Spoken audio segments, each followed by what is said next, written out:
Berated B-rated movies.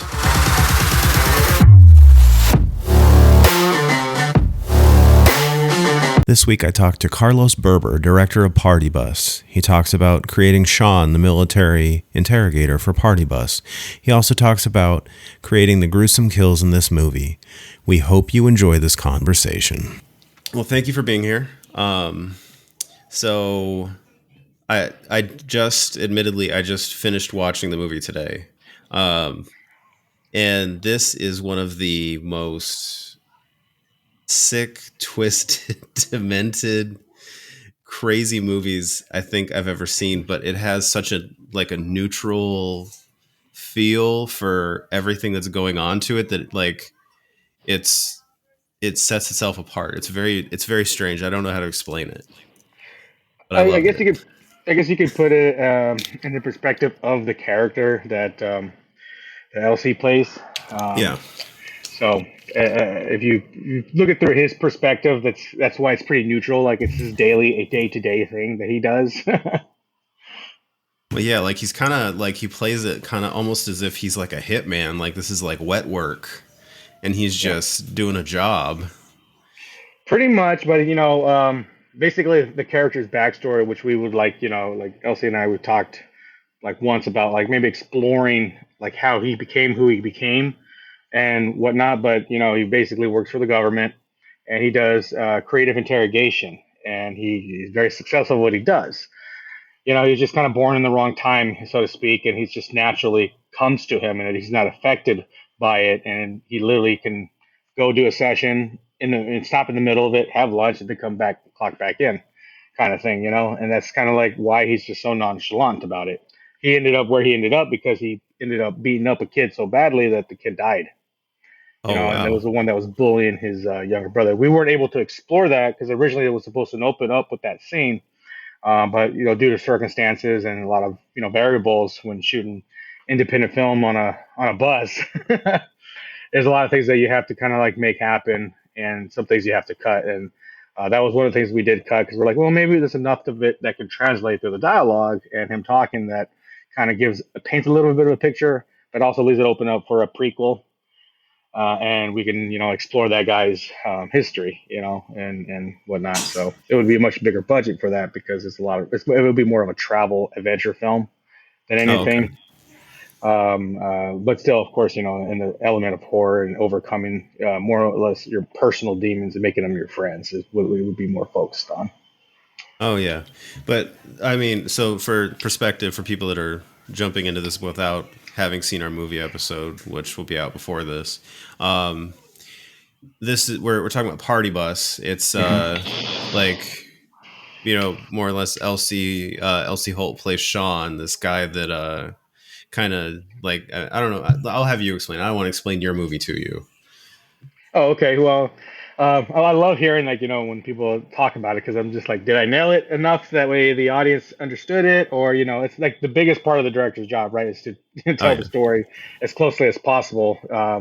But yeah, Sean and Austin are two characters, and Sean comes in and he's the estranged brother who hasn't seen his younger brother Austin in many, many, many years. I believe it was 10, 15 years, somewhere around that mark. I don't remember exactly, but he comes in and he's there for a reason. And we, as an audience member, join the ride to understand what that reason is. And, he wants to be real civil as possible about it, but, people's pride, people's, simple way of thinking and, ends up intervening in his process, and so he kind of makes an example of one of them, which is probably the most comedic scene I think in the film. Scene, man.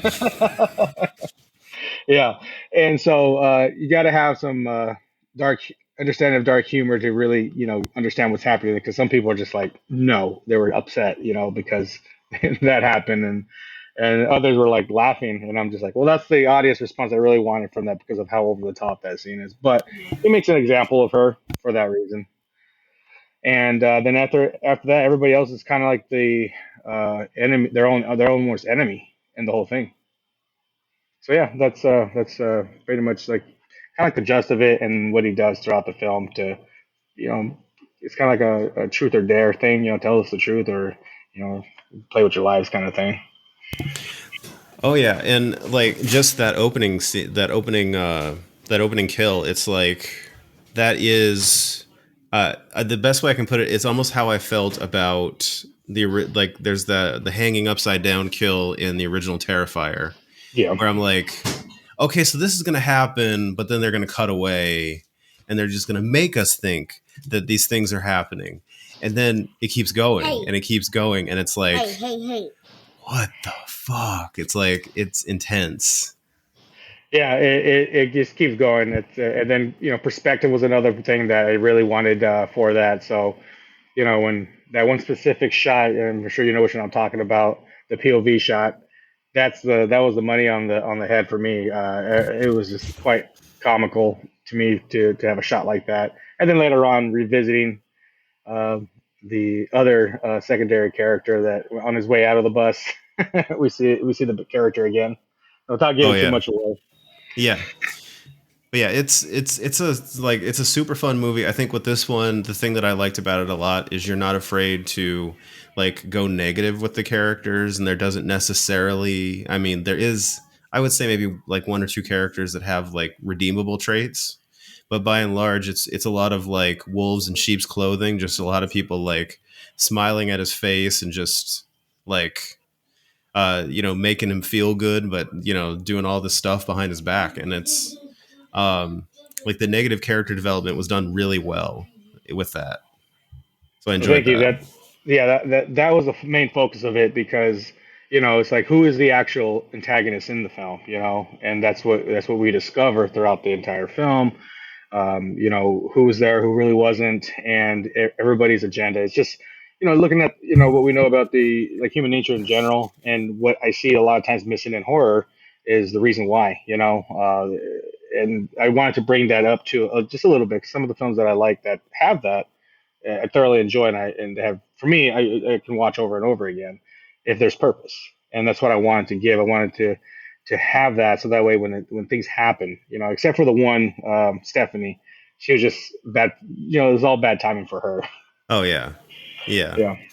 But I mean, like even in that, all the characters did feel really authentic. Like it didn't feel like anybody was like playing a caricature of a bad guy. Because I know that happens sometimes when Hmm. you are forced to go, like bad. And a lot of these characters, like it just felt like somebody would actually do this to somebody else. Yep, that's what I was looking at. Like imagine you have all that money, and these people are surrounding you. It's like having that mentality that you owe them, and then those people understanding that you may somewhat owe them, and then them taking advantage of that scenario. And so that's how I thought about it when I was writing the characters. I'm just like, so I didn't want to do the typical, oh, let's follow the seven sins and somehow incorporate that into these each individual character. I'm just like, well, let's look at real world possibilities, and sat and brainstormed and then just developed different type of personalities and what they're into and how they even know this person. And some of them have history with him, years and years of history, and some don't. But nonetheless, these are the ones that are closest to him that are stuck on that bus with him, and which is controlled by Sean. Oh yeah, which yeah, that being said, like a lot of this does take place on the bus, and I did really enjoy about this movie that like when it takes place in like one, like a house or a bus or whatever, that like there can be like lull moments, but they're like it always felt like the noose is tightening on their necks. And like I think somebody brings it up halfway through, and this happens in a bunch of movies where like you're thinking in your head like all you have to do is all of you go after him at the same time and this movie's over, but nobody makes the decision, and then somebody brings it up halfway through the movie when you might have a shot and you might not, and it's 50-50 now. And it just felt like a very real world moment where there are no heroes here, it's just a bunch of scared people. Exactly. That was the main focus, is that people are so self-centered in this film. These characters are more self-absorbed. They're more, all about them. So they're like, this is what we have to do, but I don't want to be the one to do it. And typically, how it would go down, it takes somebody with a bravado to really kind of like take charge of a scenario like that. So, you know, when the one that actually pitches the idea and says, oh, we're going to use you as more of a human shield, you know, he's the one that actually attempts to do that when all else fails. And, you know, we know what his fate is. Oh yeah, and the like the whole like delivery of that, like I was definitely thinking at that moment, like I wouldn't want to be the human shield. Why are you gonna make me do it? It's like you guys might live, but I'm gonna die. Yeah, and David Sampson, who played Austin, did a fantastic job with the reactions. That's one of the things I loved about his audition is just that he would react, and to me, it was just like that's the kind of face I would like to see when someone gives you a bizarre proposal. And so he's very good with that kind of like animation. And so, you know, having him being able to just react to them helped us eliminate a lot of this unnecessary dialogue that can, you know, sometimes, you know, it's difficult to find in actors nowadays, especially in the indie film, is actors that can translate subtext. And so I tend to try to work, or at least find actors that are willing to learn subtext and how to translate that without having to say the words. And, you know, I have my techniques for that that helps, you know, make that happen. And we were able to get that from David Sampson and a few of the others that were just purely reacting. So that way the lines didn't have to be said. Oh yeah, and there is a like the subtext. So like there you don't have like two-dimensional bad guys in here where you have like this room full of bad people, and there's no one that feels underdeveloped or undercooked at any moment. But with Austin, um, the thing that I enjoyed most is there's that character arc with him where we're just watching him, you know, to I don't know the better word for it, basically grow a pair Yeah. and like stand up for himself. Yeah, that was the main thing with that was that he needed to really like change. He needed in order for him to like because his brother's goal was to hey I need you to be able to take care of yourself because mom's gone and I can't be here all the time. You know, so you that's his goal. That was his mentality the entire time. And to see that happen, you know, Sean had this planned out as best as he could while it was contained, aside from a couple of situations, but he was still able to handle those situations when the bus had to stop and, you know, when the fellow got off the bus and all that went down. He had contingencies, and that was the most important thing. You know, I'm like talking to my buddies that, you know, do these things for, you know, for reals. They're like, oh yeah, we have contingencies A, B, C, D, and E, you know, all the way through in case, you know, something doesn't work out because plan A never works out all the way. So you have to have those contingencies. And so I'm like, okay, well, I wanted to see, you know, what it would, you know, having a drone kill in there, you know, I want to see something like that. And, you know, some of these other ideas that we had, and they're like, oh, let's just throw that in there to see how it plays out and what it does. But then again, you know, again, we were limited on production time. So we weren't able to execute everything we wanted to. But for what we were able to get off within that allotted time, I was pretty happy with it. Oh yeah, definitely. It comes across which the whole contingencies thing. I thought that was pretty cool. That like you know one thing falls through, there's still another thing, and it's you know like the you know like anybody else, it would throw him off if somebody asked him to go get his papers, but he Hmm. already knows you're going to ask for them, so he's just got them in hand. Yep. And Yep. like with who was it, Officer Lamb Mask, which I got that one. I was like, it's like oh, Yeah. it's Yep. from here next. Yep. Exactly. Yep. I'm That glad was a you good did because, one. yeah, you're one of the few that actually got caught that, you know. And I told LC, I'm like, let's not mention it. Let's just see if people actually catch that, you know. And we sat there and talked about it. I'm just like, it was just officer. Then we decided, like, you know, let's go ahead and do that. And you know, we also threw in the times up reference in there as well, I you saw know, that. because of Yeah. his film that he was going to be promoting. I'm like, yeah, let's do that. Let's have that line in there. And so it was a lot of fun. You know, I like working with Elsie. He's a hoot to work with. You know, he comes in, he really brings it, and he understands. You know, and it's because he also directs himself, and so he gets the whole perspective and he understands. It's one of the things we Oh, loved a lot. And so when we did the Lamb Mask, I was hoping that people got it. I'm glad you did. oh yeah. When I heard that, like I had the subtitles on because I was like watching and taking care of something real quick, and the way she said it, like you would have missed it if you Mhm. weren't paying attention. And I saw it, and I was like, Lamb Mask. I was like, that's your next. Like, Mhm. That's his character in Your Next. It's exactly how it's credited.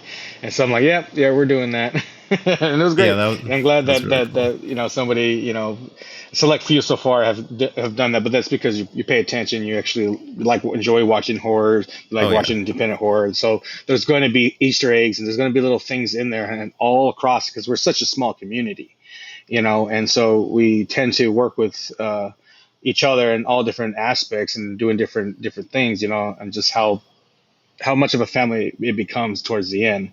So having those little plugs in there is always a thing that we like doing. So that's why I enjoy watching some of the indie stuff because I'm just like I wonder if I'm going to catch any Easter eggs or something like that. And you see people catch those kind of things, and then you go back and like, oh yeah, yeah, I can see it now. Oh yeah. Which we've actually talked to LC a couple times now. I think we talked to him for what was it? We talked to him when he was letting out copies of Spiritus, which that was his first movie. That was really cool. Mhm. And then Yeah, we it talked was. to him a little bit about Times Up as well. And That's another fun one. um, yeah, and it was like he just like I think it was great to have him in the role he's in because he's kind of like the anchor of the story where he goes, so goes everybody else, and it's like he really knows how to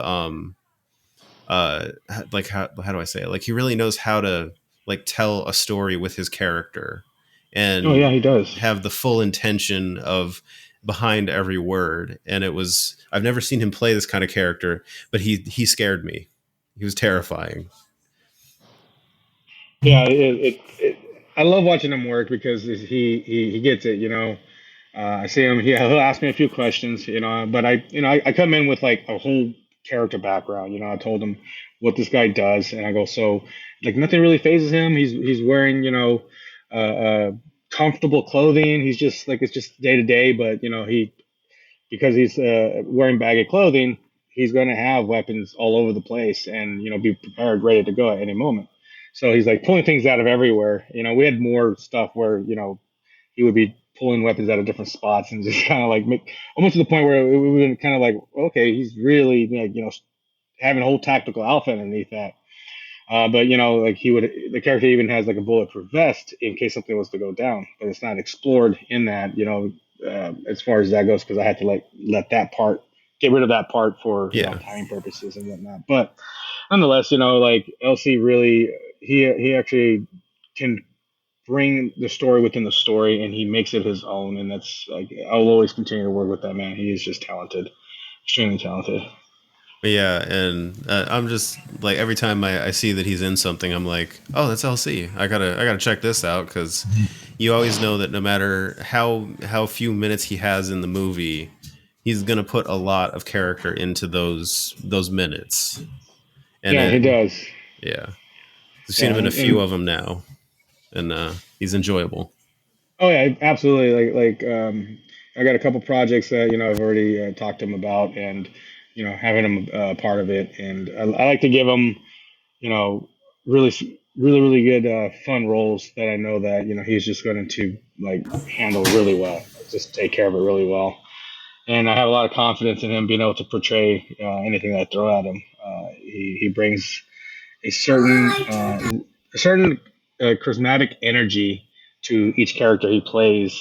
Um, Even though it may be subtle in some cases, but it's still translated because he does a lot of expression through his eyes. And that's something that I look for in my actors is like how well can they translate what they're saying through the eyes, and that's something that I noticed that he does very well. Oh yeah, no, he's definitely uh like in his which okay. So the other thing I really enjoyed about this movie is the sort of the flip that happens because the and it's more about the way you look at him versus and his actions, uh, which you see him as the bad guy. You see him that he's doing all these awful, terrible things, and then once everything starts to get explained, it's like you kind of like the sadist in you or the masochist or whatever it is Mhm. just kind of like keep going keep going like Yeah, it's retribution time. yeah, exactly. And uh, the way like one of my favorite scenes with him is when he's after he gets grabbing the gas cans, and then he goes and talks to his brother and the angel character, and he's sitting there, trying to explain to her, like, see, we're blood, we're family. He gets it. The way he does that, it was just the way he translated it was just like I just fell in love with it, and it was like my favorite thing because like Austin doesn't like Austin doesn't know how to translate what he wants to do, and so he's trying to pull it out of him, and then you can just kind of see him like, is he? Is he? He gets disappointed but excited, and it just teeters with it until he's like, all right, you know what? I don't have time for this. I got to go take care of the bus. He goes, you two take care of this. But yeah, which I love that line. He's like when he was like, I can't believe he doesn't know how to fight. Like, He really doesn't just know how to fight.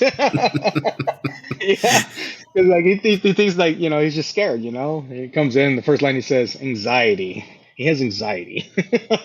yeah, he's very very blunt about it. Just Yeah, he's just like straight because like it's like he's been through it before. Now he understands his brother and he's understanding what he's going through and why he can't communicate the way he communicates. But he has a little bit of that calmness still because he is still the same bloodline. And so that's what's fun about that. Because he's explained the process, and the other one is just Angel's just like she's just like at that point she's just like over with it. well, She's like, you're yeah. the only one that's guaranteed to die. That was another fun one too. Which that moment where they're we're a little bit of spoiler here, where like Angel's on the ground and like they've already like clipped her tendons Hmm. and and he's like just moving all of her organs around from the back, like, and Yeah. they're just having this casual conversation. I was like that was just one of the most entertaining parts of the entire movie because you don't see that in most horror movies. Yeah, it's like I wanted to like again translate that it's a day to day thing for him, and like his brother gets it at that point. He understands it, and it's like I want it to be a family bonding moment over, rearranging organs. It's like it would be like when you go out and hunt and you kill for the first time, but then your dad's trying to explain to you, what you did and why it's okay because you're going to use the meat for later to eat. It's for survival, so forth. But all that's happening while he's skinning the deer and stuff, and just like watching the guts spill out. It's like that experience would translated to like we have to do this, but don't worry about it. But how are you been? What's tomorrow looking like for you? I got a couple of days left on my vacation. Oh yeah. Which that almost reminds me because I'm a nurse and like I worked in orthopedics for a couple of years, and there were points where we had to go into surgery with the surgeons, and I distinctly remember that they were doing I think like a couple knees, maybe a shoulder, and they literally open it up, like shave things down, cut things off, screw things in, and they're using like I was like my thinking is it's like, oh, they're going to use like medical surgical tools. No, they're using like power drills, and it's like insanity. And he's just sitting there with like this lady's knee like half open, and he's like, you see this knee?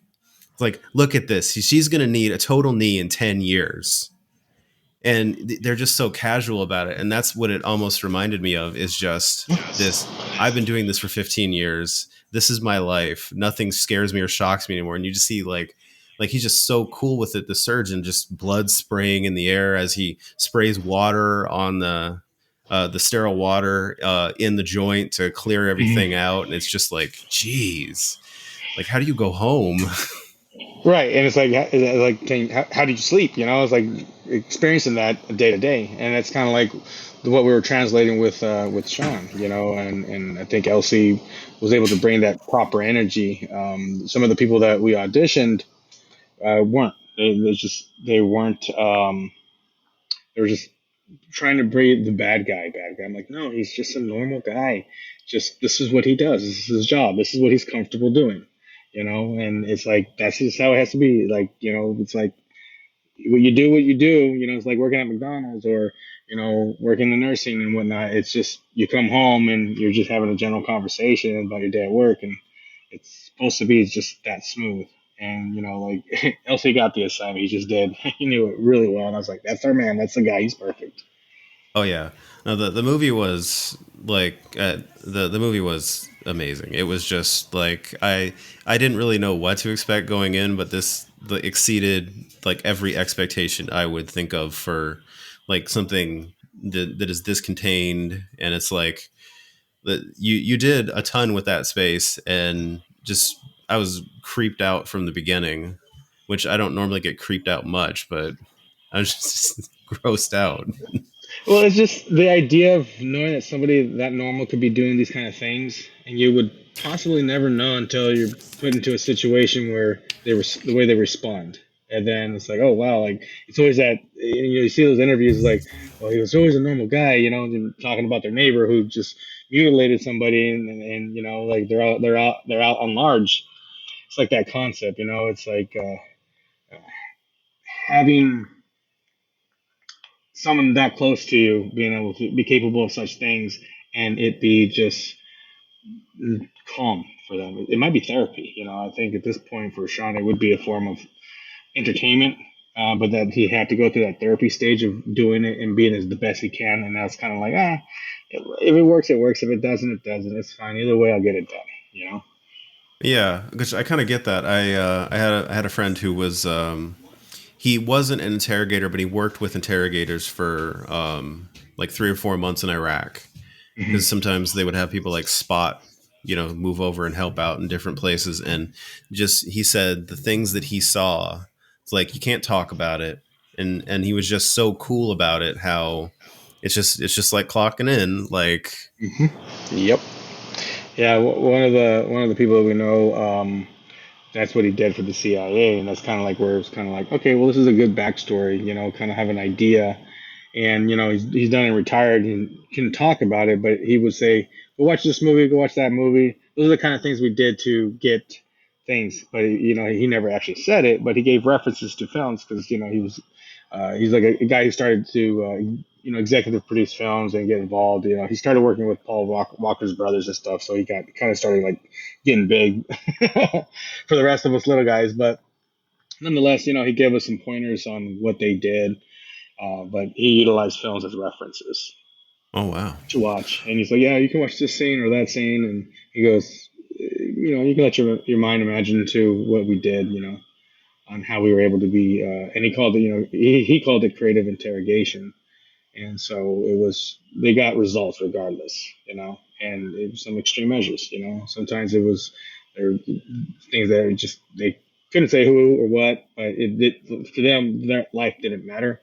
All that mattered was that the information was got because this person has done, atrocities, war crimes and things like that. So, it's just like, let's get the information more than anything, because regardless if he gets let go from here or not, he's done, you know, his people will kill him or we kill him, it's, it's either way. And that's like, oh, Yeah, okay. So I let's, guess let's, so. let's take that darkness and put it into this film and make it lighthearted. And so that's what we did. Yeah, it wasn't I mean, yeah, again, it was like it was shocking. It was fun. It had like those little moments of levity, and then there's just like Mhm. that I think the thing that I enjoyed the most is you get all that darkness, and then I can't remember her name right now. The ex girlfriend. Ellie Uh, Ringo. yeah, Ellie Oh, Ringo. That's yeah, she played Jennifer in the film. Yep. Yeah, Jennifer. She's kind of telling that backstory, and you get like the happy times and the nice music, and it's like you need a little bit of that, because like otherwise this would all just feel a little dark at a certain point, which it kind of worked. Yeah, I like to put balance into the projects that I work on. I'm a big fan of like the black humor, the dark humor. To me, House of a Thousand Corpses is probably one of the funnier comedies Oh that yeah, Rob Zombie put out. I know he may try to go for such darkness, but there's so much in there that's told in a subtext kind of way that the actors are getting away with, and I'm not sure he's catching it or not. But it's hilarious. It's funny, and it looks like it was just a good time, and it translates. When you do that, and that's what we wanted. We wanted to make sure that we were able to put a little bit of balance in there and have the most ridiculous reveal with Angel. And you remember The Oh scene yeah, yeah, yeah. where she rises up. Yes. uh,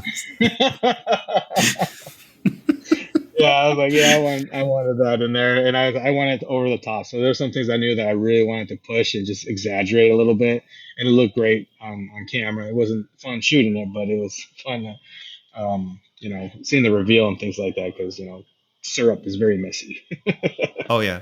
No, that reveal was perfectly timed. It was just like she's, sitting there trying to like timeline shift and talk away things, and then all of a sudden in the background it's just, all this stuff is happening that is making it very clear that, you know, she's not telling the truth.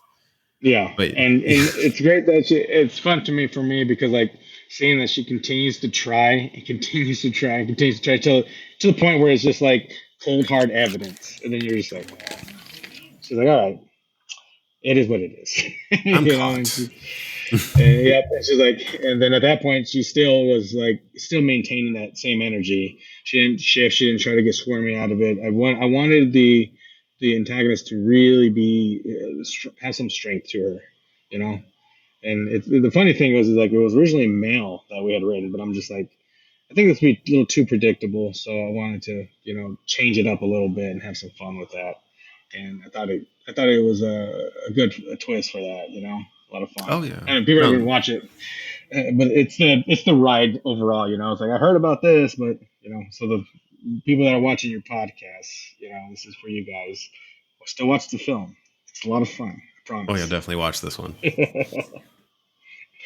Yeah, But yeah, but her like her whole character, I just thought she's really fun. Like having a non-traditional person play the bad guy and play it like to the hilt the way she does it, hmm and still show that emotion, but it's the emotion of regret rather than the emotion of like I'm hmm sorry I messed up, because she never really gets there sincerely, which I yeah, thought was the best part about it. Like yeah, she's just the bad guy.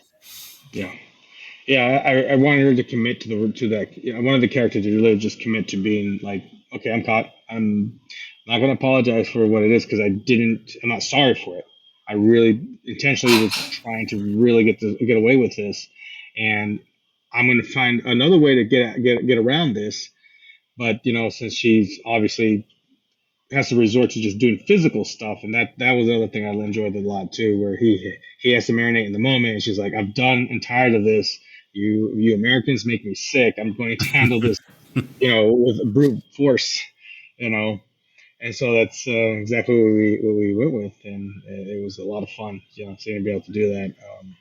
Jasmine, she's my wife. She's the one that played the angel and the officer as well, Oh, and that's right. so Yeah. yeah, she did the choreography for that. That's what she does is fight. She's a trained martial artist and all that. So, Nice. all right, cool. Let's get to do some of that the fight scene and David. He's not really versed with that, but he did a great job with being able to really do it because she gave him permission to really slam her down and onto the mats and things like that. So we had a lot of fun getting all that stuff taken care of and putting those things together. It was freezing cold when we shot. Though it was like towards the end of February, I believe it was, and it was like, well, for us out here in Arizona, it was like 25 degrees with wind chill, so it was. I felt bad for the actors because they had to do that scenes when it was freezing. Damn. Yeah, Ellie was out there, and she had to just wear a bra and a skirt and the jacket, and then Jasmine had to take off the smoke that's coming out, the breath that you see. That's 100% genuine. Oh wow. So and it was tough because we would shoot for 15 minutes and then we would go. We had this huge bonfire going on, and we would go and warm up for about 30 minutes, and then go back and take another two takes and just kept repeating that cycle because we had a bunch of eaters on the bus just going, but it wasn't enough to keep it warm. Only the fire was able to work, and we had to just kind of treat ourselves as rotisserie chickens. But yeah, so we can kind of switch gears a little bit. Sure. We have some questions. Levi, you're gonna have to wait. Okay. We have some questions we ask at the or towards the end of every conversation. First, like, do you have any movies that you would mention or suggest for us to watch? Hmm. Well, are we talking horror or just in general or? Um, I mean, we usually watch horror, but I mean, you know, we're pretty open. I don't know. I still have to get caught up on watching movies myself. I've been so busy, tied up making them. It's like you don't really get far too often. Like the most recent horror I watched was Terrifier 2, which was fantastically gory. Oh I thought the yes. special effects was fantastic on that. I wasn't expecting the runtime to be as long as it was, but it was still highly entertaining and I thoroughly enjoyed it. Um, so if you guys haven't seen Terrifier 2, I would recommend watching Terrifier 2. Another one I would recommend watching is Alien Raiders. Ben Rock, he was the production designer for Blair Witch. He designed the stick figure. Yeah, he directed Alien Raiders, and that's an older one. It's a good one. That's a fun one. It's a very underrated. Not a lot of people know about it, but Alien Raiders is a great one. I would recommend that one for Alien sure. Raiders. Yeah, I'm just adding it Yeah. to our list right now. Okay. All right. Yeah, we'll definitely have to check that one out. But yeah, Terrifier 2. Yeah, when I first saw the runtime, it was like 2 hours and 18 minutes. That's a really long time for a horror movie. That's ages. Because if I see 2 hours, that was sometimes it's like the middle of this is gonna be a slog. Hmm. But that one was like, damn, like No, they it just nailed didn't it. let up. It just didn't let up. It kept going. I was just like, Yeah. I and I can understand why people were like vomiting, and if you're not used to seeing that much, just constant brutality, constantly going and going and going, yeah, you're going to get overwhelmed and feel a little sick because it's utilizing practical effects. That's what I loved about the 70s and 80s and watching these horrors during that time is that it was all practical, so things are extremely disturbing and terrifying. And so it felt like they brought that same feeling back, and that's what I liked about it. Oh yeah. Watching all that going on, remind me of the Toxic Avenger. When the car ran over the kid's head and they peeling out on it, and you just seeing everything, and just like, yeah, that feeling that you get when you watch something you feel like you shouldn't be watching. That's how Terrifier 2 felt. It did what it was meant to do, and that's what I thought was great about it.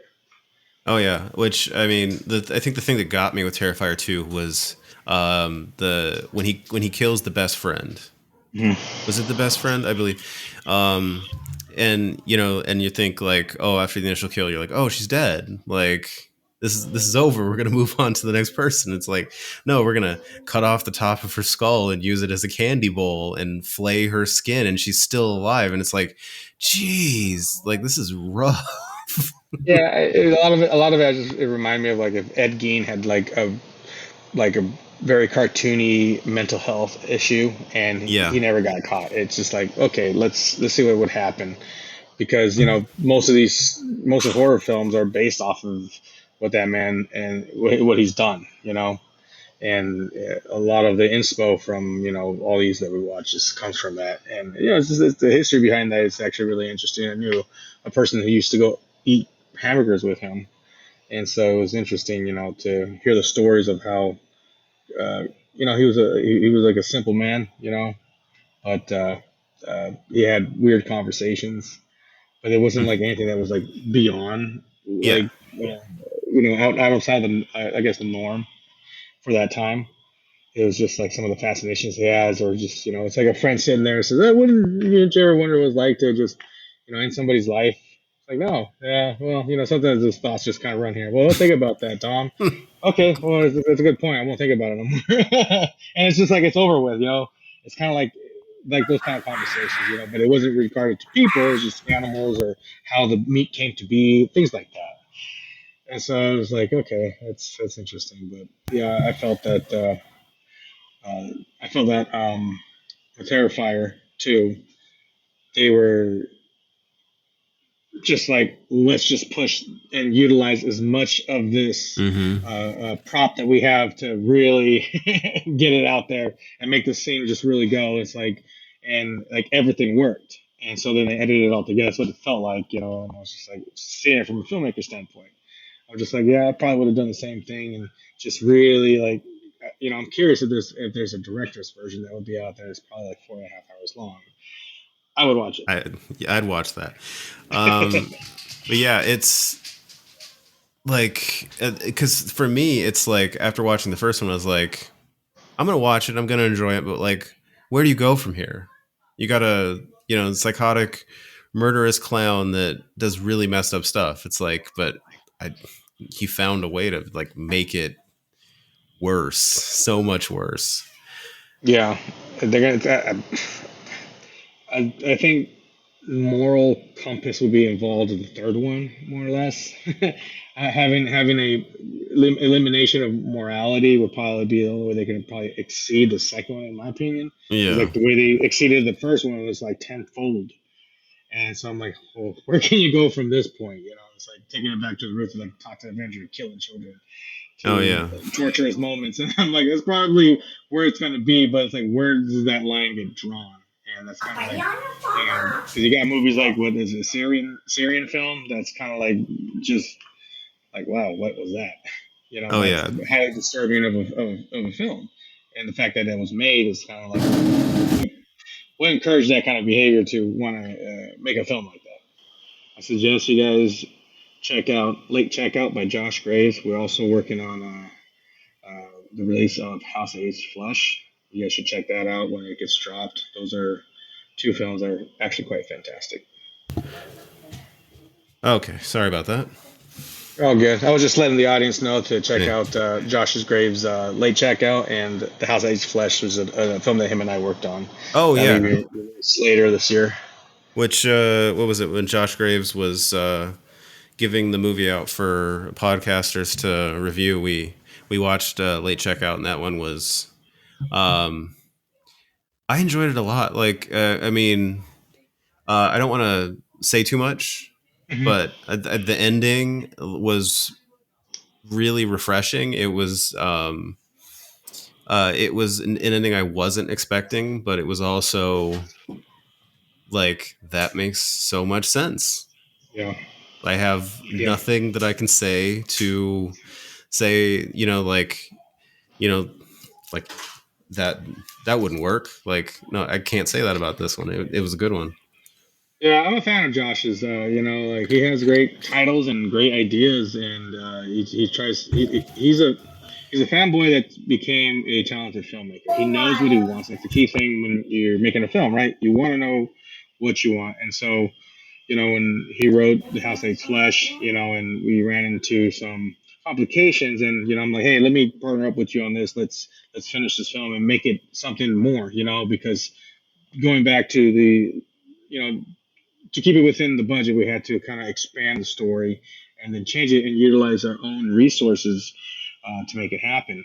And so that's what we did, and we turned it into a anthology, and it was something that's really, it's fantastic of a film.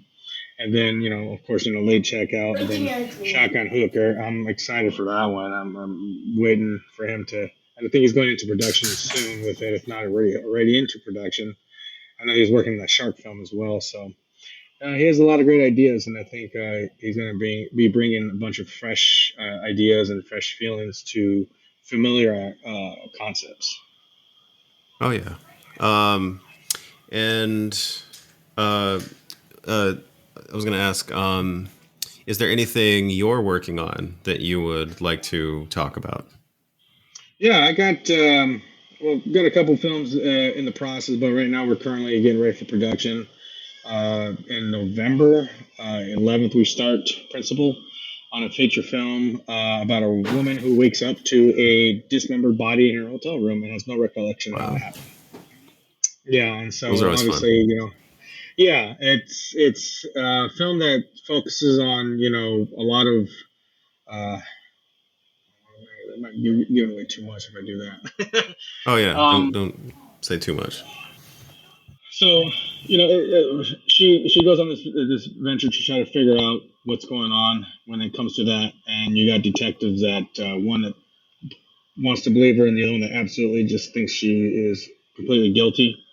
and it's an investigation process of trying to figure out what's what, and getting down to, and it's done in a we're doing it in a very haunting and horror like way, utilizing symbolistic satanic symbols in a sense of demons and visions and things like that to help translate some of the stuff that you see in the film. So it turns into big a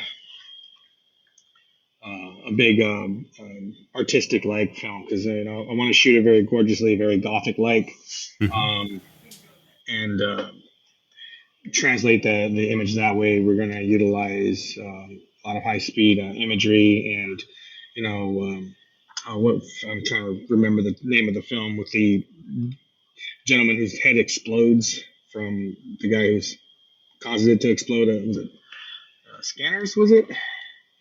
Oh, they're gonna kill me for not remembering it. Don't remember that one. I think it's Scanners. Yeah, Scanners. So it's like telepathic, kinetic, and telekinetic energy. They're able to like do. And so there's a scene where it's doing a demonstration, and the head explodes. And so I'm like, I wanted to pay. I wanted to like. It was one of the films that traumatized me when I was young, and I saw that, and I was just like, it just looks so real. So we're gonna have one of those, but at a high frame rate, where we see a head explode in that sense through same type of abilities. So it's kind of like a sci-fi horror detective noir style story where we solve this big mystery. And so far a lot of people have liked it. This one we have uh, Ellie Ringo, who played Jennifer. She'll be in it. We have Sean Berube. He's been in more of like the bigger Hollywood stuff. Like you can see him in like King Richard and the new Fast and the Furious and all that. And we have an upcoming actor named David Rice, who's extremely talented. He's part of that. And LC Holt, of course, he plays a psychiatrist because who better to do that than LC? Oh, he'd be a great psychiatrist. Oh, absolutely. For what this role calls, he's perfect for that. Yeah, so that's the current film. We started a whole new production company trying to create a standard uh, gold for indie cinema. So we want to bring high quality and films over to the horror genre. Kind of like what Blumhouse has done before they kind of lost what they were doing. Yeah.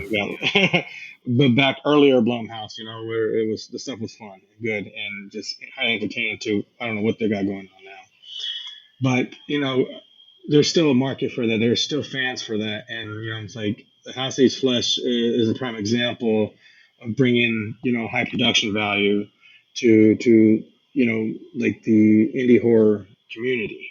Being able to have those options and say, hey, these stuff are worthy of that instead of a handy cam feel or a cell phone feel. And so there are some films that like Megan is missing, and other films like that that work with that style of shooting. But if you're just shooting that just to shoot that, there's well, we know how the indie community can be. So Yeah. um, yeah, I just wanted to be able to give something back to that. Growing up watching a lot of the independent horrors and independent cinema in general, I'm just a big fan of it. Those are my favorite movies. Movies that make you think, or movies that just entertain through fantasy. There's some director, writer had a fantasy, and instead of them acting out and doing it, they made it into a film. I always say, would Jeffrey Dahmer have done what he's done if he was uh, born today and where options were there? And I think he would ended up as a great special effects artist. I mean, he With probably would the have. details. Yeah, it's like the time and era where he was at. It wasn't accepted. There was no opportunities. There was nothing available. But nowadays there are, and so we see a lot of that and a lot less of the, bizarre violence like that. We don't. There hasn't really been a case of like a Jeffrey Dahmer case, Ed Gein case, Ted Bundy, or anything really of recent. I mean, the most bizarre, crazy thing was the hitchhiker that took the axe to the guy's head for Oh, that guy. Yeah. yeah. And then later on, and does it again to somebody who was trying to make a move on him and ended up in prison. Yeah. Yeah, so it's like probably the next most bizarre thing that's really been. out there, at least picked up and broadcast. So just yeah. So that film is under our new production company called 10K Films, which is again bringing golden standard to indie cinema, and great stories, original stories, and some beautiful images and fantastic talent. We're not trying to rush anything with what we do, and we make it so that we can make that happen, make that work, and we talk and we create back end deals and we show our proven records and things like that to help make these films as good as possible and a reality at a higher frequency than just producing one film a year. We would love to be able to get 4 to 5 out and within a year and create a manufacturing process for that. And so that's what we develop with 10Ks, and this is our first film for that launch. Awesome. Sounds exciting. Yeah, we'll definitely check that one out. Yeah, once we get that done, we're expecting, because I'm doing a process that I'm not sure of anybody else who does it. Kind of created it when we did Party Bus, but we have a on-set editor who's there and immediately ingests the film and allows them to put the films together. So that way when we come in the next day, we can actually watch the sequencing and see, are we missing anything? Do we need to pick up anything before we move on to the next part that we have to? We have a little bit of leeway, so we set the schedule that way so that we can do any pickups for the first 2 hours of the day and spend the next 10 hours shooting the rest of the scenes. And then we set up multiple cameras, set it up so that way it's like clockwork. Wow. And then awesome. It allows us to really, allow performances to really be there and allow some more time to work with the actors because, we have our specific shots, so the camera's set up just for that. And then we have our 3 cameras set up for, all the conversation scenes and whatnot. That needs to be had.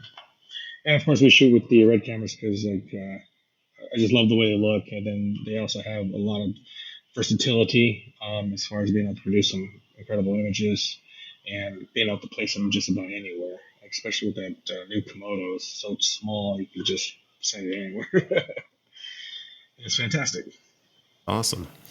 And the final question we have is, what are your social media handles? Like, where can people get a hold of you? They can get a hold of me on Instagram. It's CF Berber. I also have a website, berberproductions.com. The 10K will be also through that as well. You can find me on Facebook, which is my name, Carlos Berber. My pictures are kind of like all the same, tied together. And then I think I still have a YouTube. I don't think I've really uploaded anything onto that. But again, it's just Carlos Berber on YouTube as well. So it's just basically my name all the way across, except for Instagram, CF Berber. Awesome. Well, thank you for talking to me. Love the movie and looking forward to everything you have coming. All right, awesome. Yeah, I hope you guys enjoy what we crank out over the next 6 months. There we go. Definitely. Thank you for listening to the podcast. This podcast is available on all major podcast networks and YouTube. If you like what you're hearing, please follow, like, and subscribe to us on Instagram, Facebook, and TikTok.